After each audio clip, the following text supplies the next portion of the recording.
and I have been thinking about actually and reflecting on today is turning your personal home into a rental.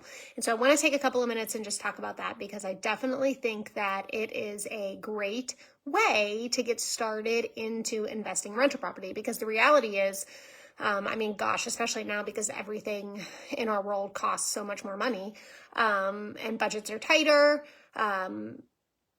The reality of rental property is that it has always been one of the hurdles that I've heard from so many of you guys in this community is the financing part and the down payment amount. And it is a high barrier of entry to get started investing in rental property, because typically you have had to have 15, 20, 25% for the down payment, depending on the type of property and your loan product. And that's really difficult for a lot of people who are just getting started. And so the idea of turning your personal home into a rental is a really great way for newbie investors to get started.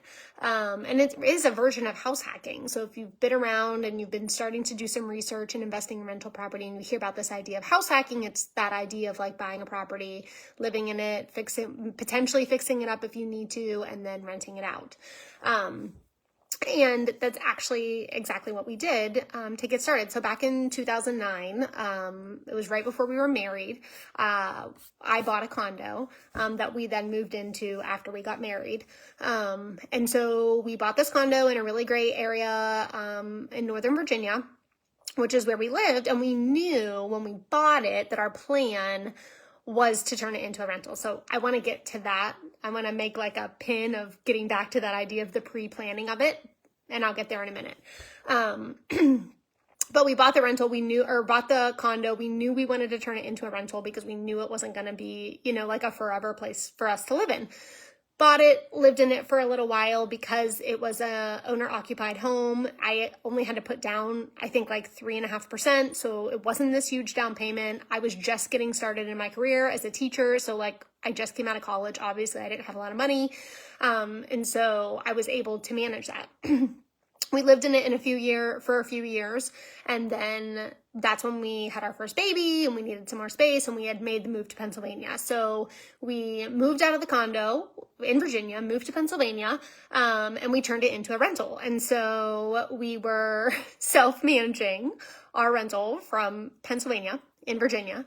And so we did that for a couple of years. And our goal with that was, and we knew whenever we moved and we turned it into a rental, we knew that there were IRS guidelines that allowed you like a potential time frame that you could still sell the property and not have to pay capital gains tax on the profit that you make from the sale, even if you rent it for a little bit. So typically, if you sell a personal home that you live in, it's owner occupied, you don't have to pay capital gains tax on it. If you have a complete investment property, buy it, rent it, whatever, go to sell it, you're going to pay capital gains tax on the profit that you make from the sale of the property. Unless you start doing things like 1031 exchanges and those sorts of things.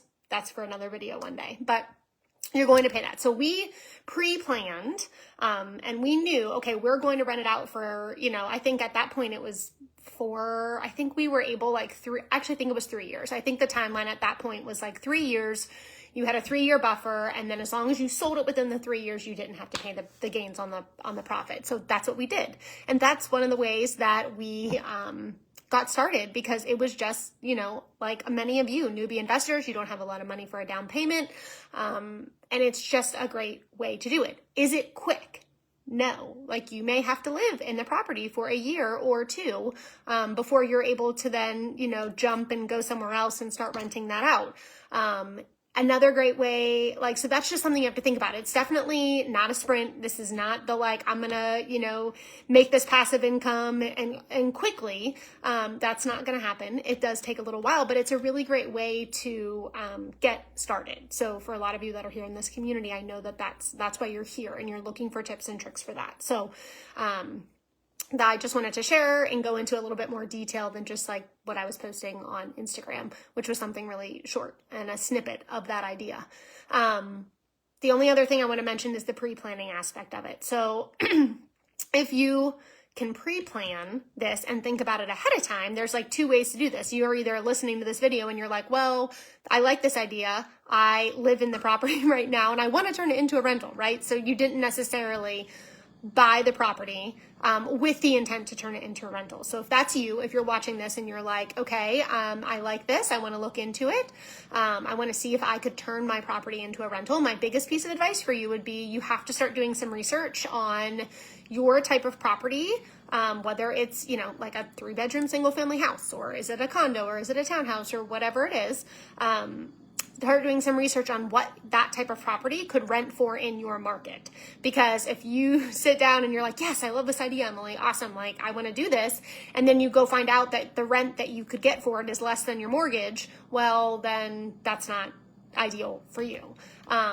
But if you do that research and you find out like, hey, actually, like this could work and I could make some cash flow from it, like that might be a really great thing. If you are like haven't bought the property yet and this you're thinking like this is the pre-planning aspect of it is, hey, I'm interested in maybe doing this, using this strategy to get started in investing in rental property, and I'm looking to buy a potential property. What you can do is do a lot of that research ahead of time. So if you're like, hey, I'm looking at, you know, like a 2-bedroom condo or a 2-bedroom townhouse, that's what I'm looking to buy. Do that research now before you buy it and say like, okay, so if this is my plan to live in it for a year and then, you know, move out and rent it out, like what can I rent it for? What is the going market rent? And does that make sense? Will it allow me to have that profit, that cash flow after all of the, you know, expenses and PITI and mortgage payments and taxes and insurance and all of that? Is there still money left over at the end that will be a cash flow for me? And if so, you know, you do that research ahead of time. So if you're just starting out and you're looking to buy something and that might be a strategy you want to use, take the time to do a little bit of that research before you buy.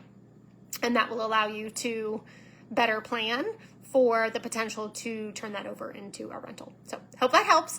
As always, if you have further questions about this strategy, go ahead and just put them in the comments. Like I said, it's something that we've done, so we have a lot of experience on the pros and cons of doing it, mistakes we've made, that sort of thing. So just pop them down below and I'll be sure to answer. All right, guys, have a great day.